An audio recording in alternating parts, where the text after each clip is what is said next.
Hey, Joe, how's the plumbing in your house? You talking to me about No, my plumbing? I'm talking to you about your plumbing. I don't. Whoa. How does everything Easy. flowing through the pipes? Easy. It's flowing just fine. Thank you very much.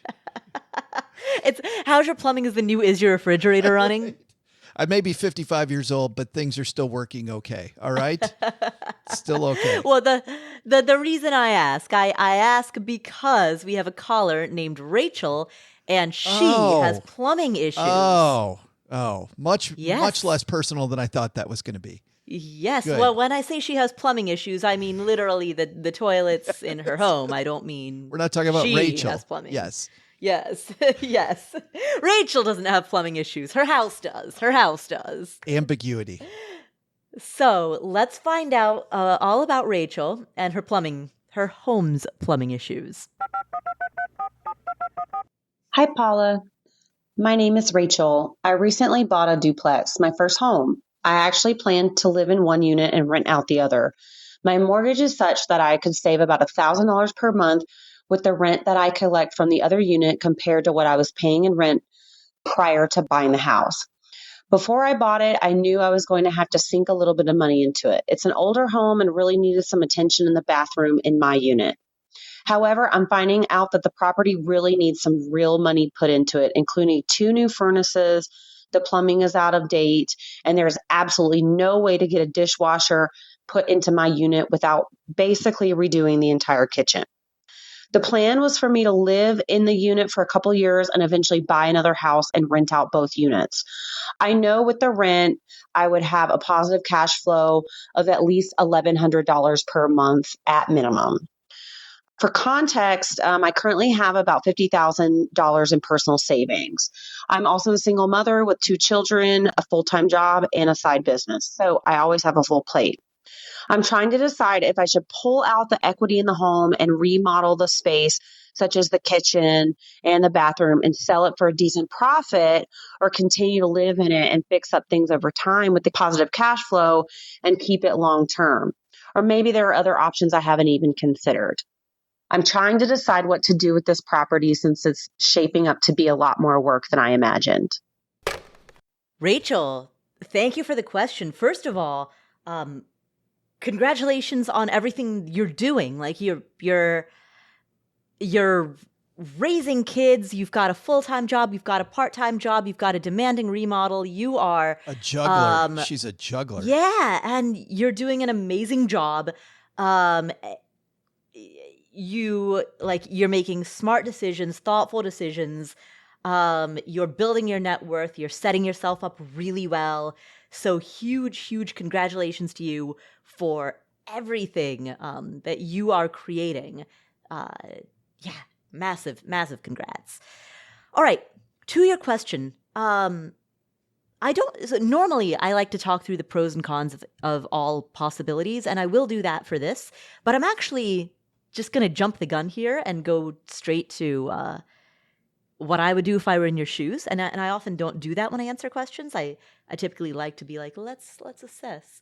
But honestly, if I were in your shoes, I would hold the property and very, very slowly pay it over time. Very, very slowly renovate it over time with a positive cash flow. The reason that I say, and again, that's what I would do. That's not necessarily what you should do. I want to be fair to all options. So I will talk about the advantages to, some alternate plans as well. But the reason that I say that is a fewfold. One is the fact that the home positively cash flows. To me, that's a sign of an asset that you want to keep, right? It's a sign of, it's the gift that keeps on giving. So it's not something that I would readily give up. Yes, the home needs a lot of repairs, but none of them are urgent as in today. These are repairs that can happen in the span of the next 6 months, 12 months, 18 months, 24 months, 36 months. And every time that you make a repair, fundamentally, you are converting cash into equity in that home. So this is not money that disappears off of your net worth statement or off of your personal balance sheet. You are simply taking the cash that you have and you're converting it into home equity. And by virtue of doing so, by virtue of updating the furnace or updating the plumbing, you now have a home that may or may not rent for more. Let's just say it doesn't. Let's say that rent stays exactly the same. You, at a minimum, have a home that would sell for a higher price because it would do better at inspection. And also, you are taking care of an expense that you then will not have to take care of for the next 20 years, right? When you put a roof on a house, you're paying a huge amount of money up front for the knowledge that you're not going to have to re-roof that house for another 20 to 25 years, right? When you put new windows in a house, again, you pay a huge amount of money up front with the knowledge that you're not going to have to put in a new set of windows for another good 30 years. So you're front loading a lot of your future costs, which means that down the road, more of your future dollars can then be kept as cash. It just gets better and better. Exactly. It feels almost feels almost like, Paul, like an amortization table, right? Where you're paying a lot up front, a lot of it's going to the bank, but then later on in the back end of that deal, you're just paying down that mortgage very quickly. Same thing here, really. You're getting more of the profits, the windfall, I don't know, more of the money stays with you. Yeah, exactly. I actually get excited about. I just had to put a new air conditioning unit in one of my rental properties yesterday or 2 days ago. It was within the last 48 hours. You have a super exciting life. I know, right? Guess what I did? And I remember when my contractor called me, he was a little bit sheepish to tell me because he was like, "I'm so sorry. I know it's a big expense." You know, like you could tell that he felt the pain of it and he was having like sympathy pain on my behalf. And I actually had the opposite attitude. I have a big spreadsheet where I can see with every major component when was it last replaced. So when did I last install carpet? When did I last paint it? When did I install the windows? And I looked at it, and this is a multi-unit property, and I was like, oh, the neighboring unit had a new AC that was put in 2014, but this particular unit has not had an AC put in the entire time that I've, been acquainted with it, which started in 2011. So, and based on the look of it, according to the contractor, that AC was probably around 20 years old. And so my attitude about it was, hey, great. I pay the cost now, and I'm likely not going to have to think about this AC until the year 2043. So I've just given a gift to my future self. Bam. Plus the transaction costs, right? The transaction costs of unloading a property are not insignificant. Yeah. Substantial. Yes. And Joe, I think you said it very well when you talked about when you buy a mutual fund with a front end load or a back end load. I mean, people analyze the poop out of it, not to use a plumbing pun, but like people analyze the SH. Right. Yes. You know what? Yeah. Out of a mutual fund that has a front end load and a back end load. That's just a fancy way of saying a big fee up front or a big fee at the end, right? But every house that you buy has that front end and back end load. So it's not something that you would want to be transacting very often. But it is funny. You never hear about that. Right? When you talk to these real estate wizards, but talk to any investing wizard in other areas, they're always like, watch out for the fees. Watch out for the fees. Yeah. You know what? Then the people who are really cognizant of it, I find, are flippers. Because flippers operate on such a tight margin, typically, and they don't have time on their side. Time is very forgiving, right? If you make a mistake if you make a mistake when you are upgrading the plumbing, and that mistake costs you $5,000, but you hold this property for another 30 years, that $5,000 mistake averaged out across the next 30 years is nothing. If you're flipping a house and you make a $5,000 mistake, and you're only going to hold this house for like 3 months, that might be your entire profit margin right there. That's why when you see a flipper, you almost always see they have a real estate license just to lower that cost. Yeah, exactly. So that's my point, is flippers have to be extremely cost conscious. And so they, I think more so than any other type of investor in the real estate space, are extremely cognizant about transaction costs and understand what a big chunk that consumes. You've forgotten more about real estate than I know about real estate, Paula, but that was my initial gut feeling as well, was to hold the property.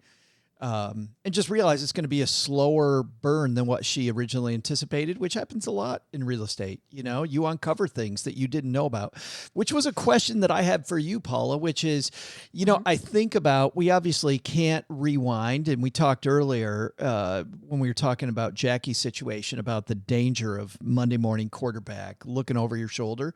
But I do have a question that's exactly that, which is, would a better inspection or more attention to the inspection maybe have brought up these problems ahead of time? I don't think it would be a better inspection. I think the solution would be have an inspection, but also, in addition to that, have a general contractor do a walkthrough of it. Yeah.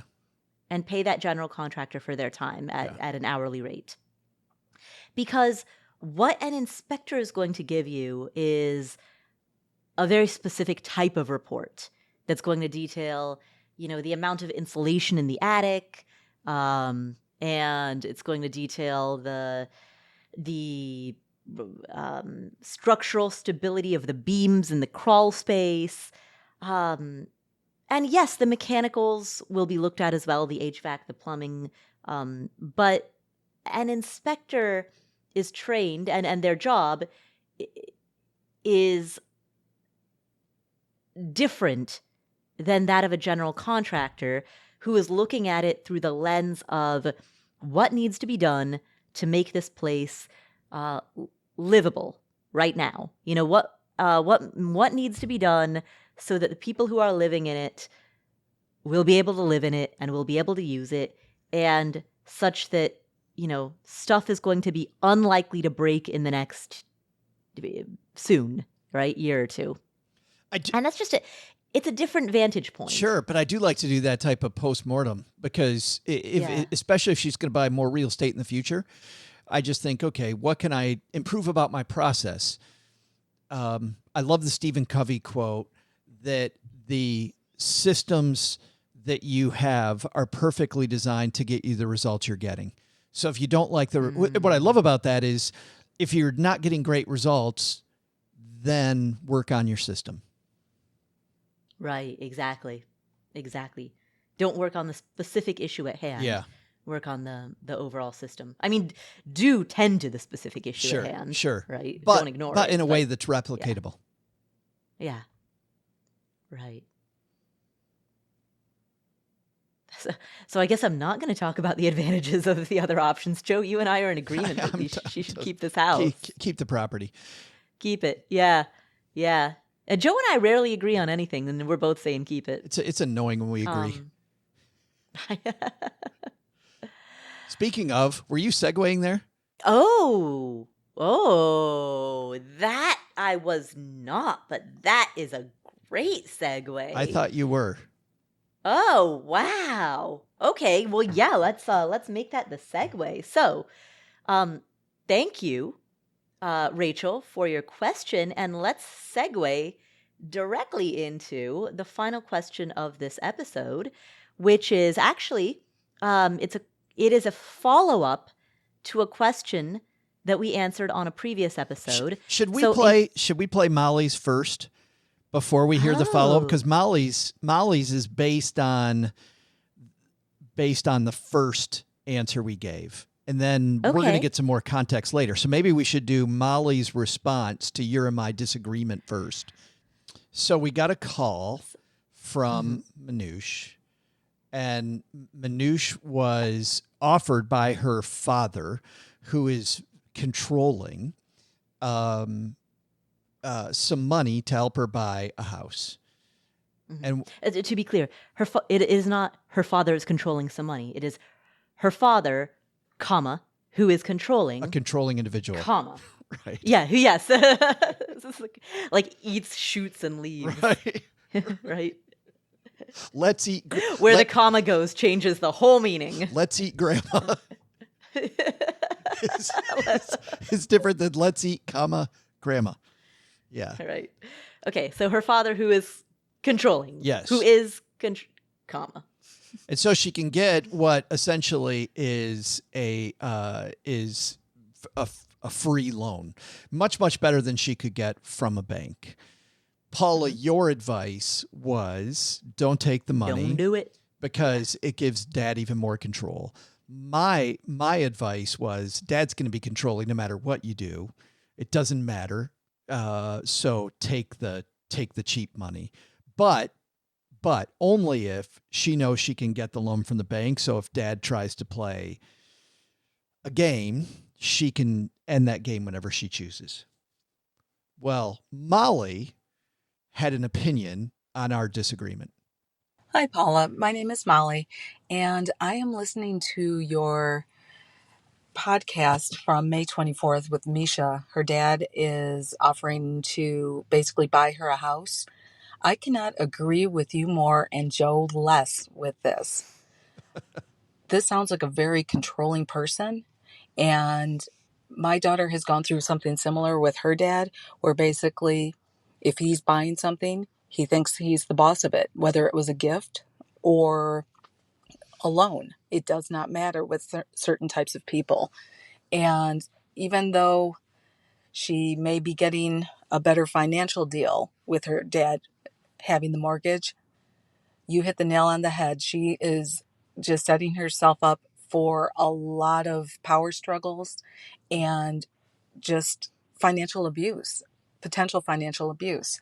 So sometimes you have to bite the bullet and just wait things out so that you can do the best for yourself and maintain some level of autonomy and independence. And just do the ramen noodle thing for a while so you can have what you want later on. Thanks a lot. Molly, I love your comment. Thank you. Thank you. What people listening to the podcast didn't see is Paula with her hands in the air, like she just doesn't care. Yes. Yes, on YouTube. On YouTube, you can watch me react to Molly in real time. Well, not in real time. It's pre-recorded. In pre-recorded real time. In pre-recorded time. But Molly, thank you. Thank you. Thank you for your comment, and thank you. And I'm sorry that your daughter has had to deal with that. That's so. But I can tell from the tone in your voice that from watching what your daughter has gone through, you know firsthand what that experience can be like. So thank you for calling. Thank you for sharing your voice on it. And we actually have a follow-up call that comes from Minouche herself. She called back with an update about her question and about her situation. Hi, Paula and Joe. This is a follow-up from Minouche. I was surprised by the sound of my own voice on May 24th to hear my question being answered. Surprised in a good way, so thanks for answering it. I really appreciate y'all's feedback on my situation with, accepting a loan from my dad. It sounds like a lot of the advice comes down to, okay, we'll just buy a cheaper home that you can afford and don't worry about either taking a loan from dad, or if you do take a loan from dad, you can always refinance or, move the mortgage somewhere else and you'll be fine. The issue is that what I can afford in Jacksonville does not exist. You can't get, you can't find anything in my price range of $190,000. That is not a very old, poorly taken care of condo with a HOA that is $500 a month. And I know because I've looked, and it is very sad. So the reason I'm asking is because if my rent is going up because we've had such an influx of people moving to Jackson in the past 3 years for the pandemic, My rent is going up by leaps and bounds. If I can't find somewhere to live that's decent and worth the cost I would pay, and I knew that I could recoup that if I ever sold it, it wouldn't be an issue. So it's not that this is the shorter, quicker path to homeownership. It's that this is the only path. So my dad's like, okay, well, I'll help you with the down payment, but also steering toward the $350,000 homes. So the issue is, if I take that, I then have a $350,000 home that I can't afford at all, like at all, even if I pay him back over more than 30 years at a really low interest rate. So I think I agree with you, Paula, because it sounded like you were saying it doesn't matter the interest rate. It, like, just don't tie yourself into a bad situation. But I don't know if that context changes the advice that you guys would give. If, the only route to homeownership is to take this deal and have my dad buy it for me and offer me a lower interest rate, if that is the only choice, and plan B is to continue renting when I know rent is increasing 17 and 7% year over year, and I'm already paying like 20% of my income toward rent with a roommate, like there's not as many options. And I didn't make that clear. So does that change your advice you would give at all? Very curious to hear. Thank you guys so much for your thoughtfulness and for making sure that I am not tied down in a situation I don't want to be in. Appreciate it. That changes mine, Paula, because my advice was, at the time, avoid the expensive properties that Dad is pointing her toward. The $350,000 property? Yes. If you remember when I gave advice, I said you have to you cannot take that advice. You can take his money, but you shouldn't take that advice because that puts you in a horrible situation. So if Dad's money comes with, and it sounds like now it does, it comes with, you got to buy this property, then you don't take the money. So, Minouche, I did a little bit of digging into some numbers. All right. Median average home price in Jacksonville is $303,000, according to Zillow. Median home price in Jacksonville is $314,000, according to Realtor.com. So let's take the higher of the two numbers, $314,000. There's two components to being able to get into a home. There's saving up the down payment for it, and then there's qualifying for the mortgage itself, right? Take the higher of the two numbers. If you were to buy a home that's $314,000, and if you were to get an FHA loan, which you could qualify for because you would be a primary resident, then an FHA loan requires a 3.5% minimum 3.5% down payment. So 3.5% of $314,000 is $10,990. Basically, it's $11,000. I know you can save $11,000. It might take a year. It might take a year and a half. I looked at the show notes for the May 24th episode. You earn an income of $77,000 a year.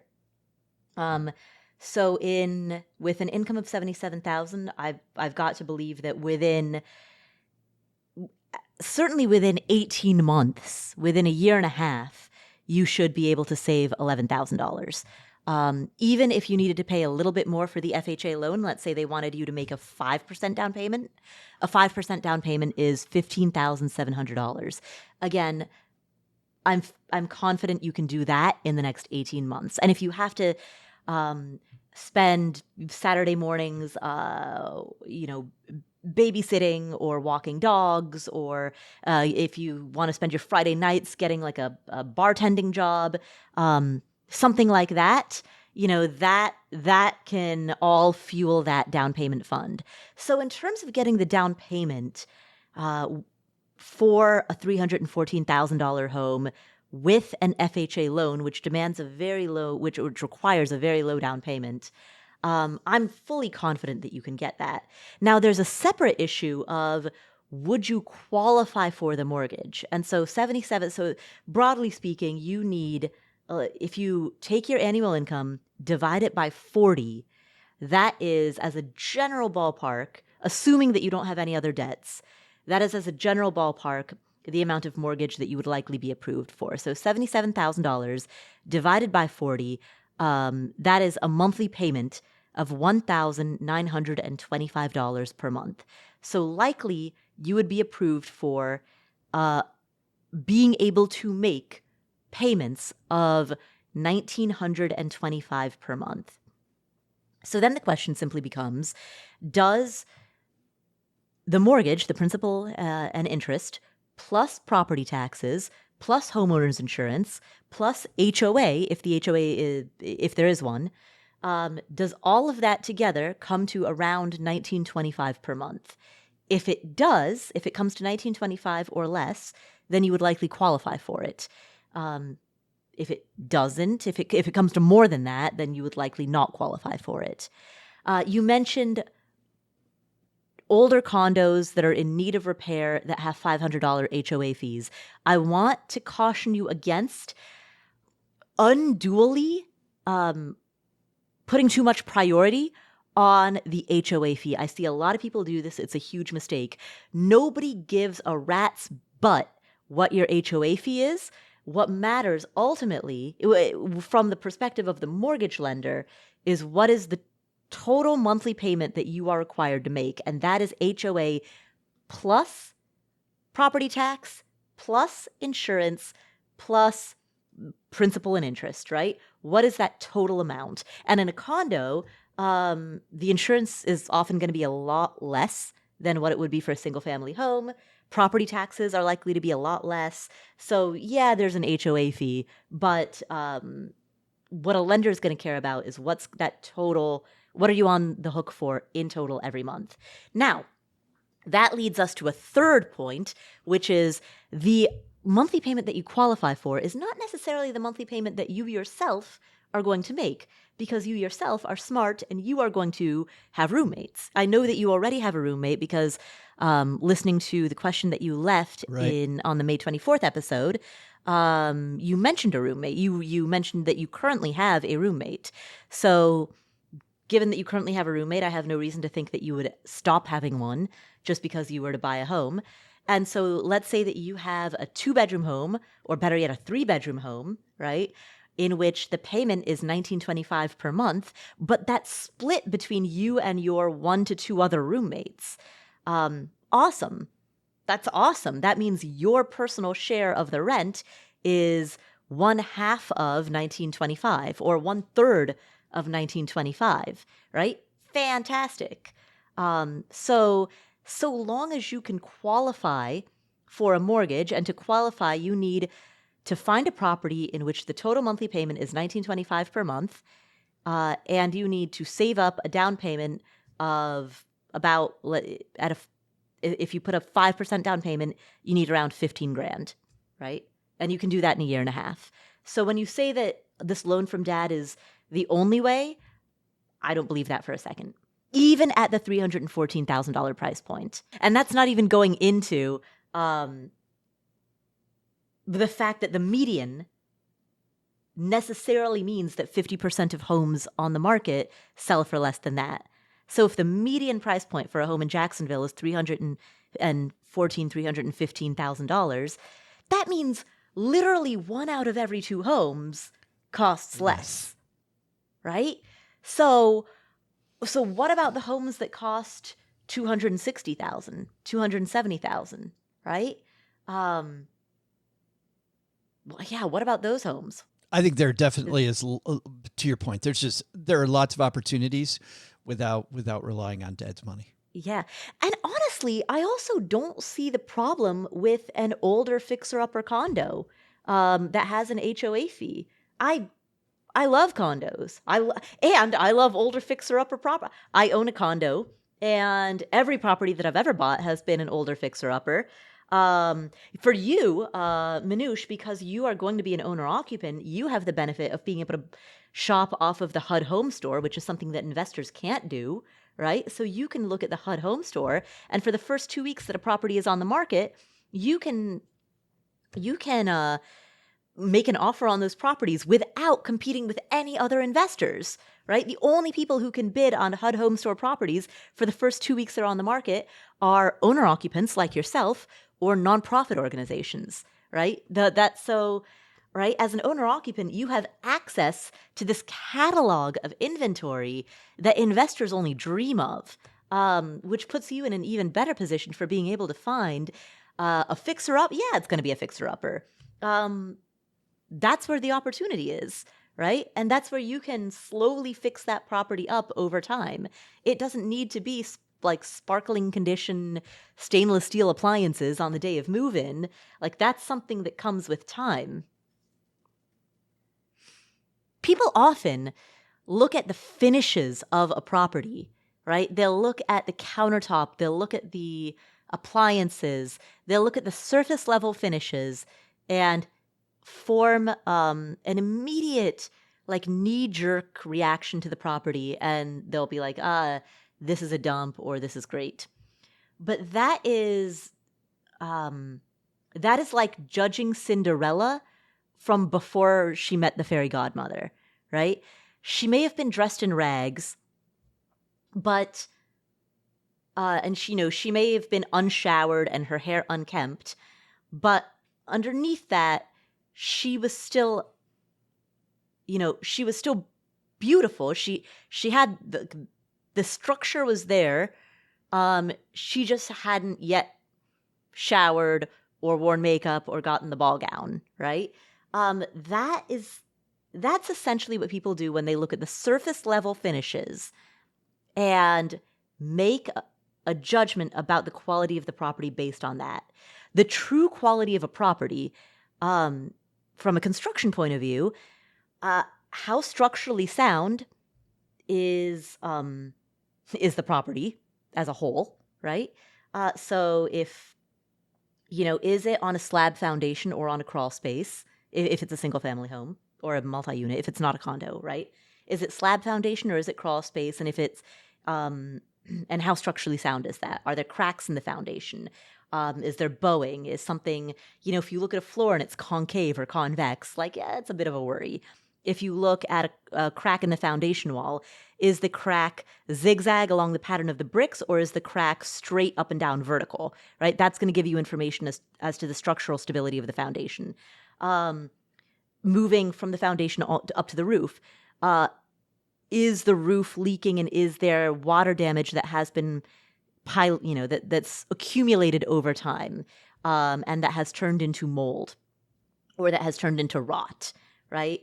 And maybe you can't see it, maybe it's in the attic, but right, is there accumulated water damage? Sorry, my voice cracked. Is there accumulated water damage, or is the roof really well sealed? Like, is the property just incredibly well sealed so that no outside water has made its way into the interior, which means there's no water damage. So is it well sealed from water? Is it well sealed from termites? Does it have a stable foundation? How up to date is the electrical? How up to date is the plumbing? Right? Those are the things that you cannot see at first glance. You need a general contractor at a minimum, ideally an inspector, to really help you understand that. So if you're seeing a condo and you're thinking it's a fixer-upper simply because the surface level finishes are not up to snuff, and I don't know, Minouche, if that's what you're doing or not, maybe you have dug through the property records of the condo and you have seen lawsuits that have been filed against the governing board of the condo based on deferred inattention to water damage complaints, right? Maybe you've done that legwork, and based on that, that there is ongoing water damage to the structure. And if that's the case, great. But if you're simply looking at the unit and you're saying, man, the carpet's dirty, it needs some paint, the countertops come from, they're peeling laminate from the 1970s, who cares? Like, that stuff is easy to fix. It's putting a ball gown on Cinderella. Those are the cheapest things that you could possibly do, and they're not urgent. So you can use the rental income from your roommates to replace the countertops. replace the carpeting, right? You can use that rental income from your roommates to offset the costs of giving it a facelift. So, Minouche, to answer your question, no, it does not change my answer. In fact, it only reinforces my idea that your job is not to fall into the scarcity mindset that leads you to think taking this loan from my dad is the only way to do it. Your job is to embrace the abundance mindset that says, I have the authority, the autonomy, the creativity, the gumption to figure out how to do it. And I'm going to do it. And I'm going to do it without having to tie my fate to somebody who might use this to make me his marionette. Reinforces yours and changes mine. Because of the aspect that if he demands a property price you're not comfortable with, I would only take the money if there were no demands, which I think was also my original position. Yeah. And because there is, then I'm on board with both Paula and Molly. All right. Well, welcome to the club, Joe. It feels so much better over here on the right side with the right people. Can I put my hands in the air too then? Yeah, of course.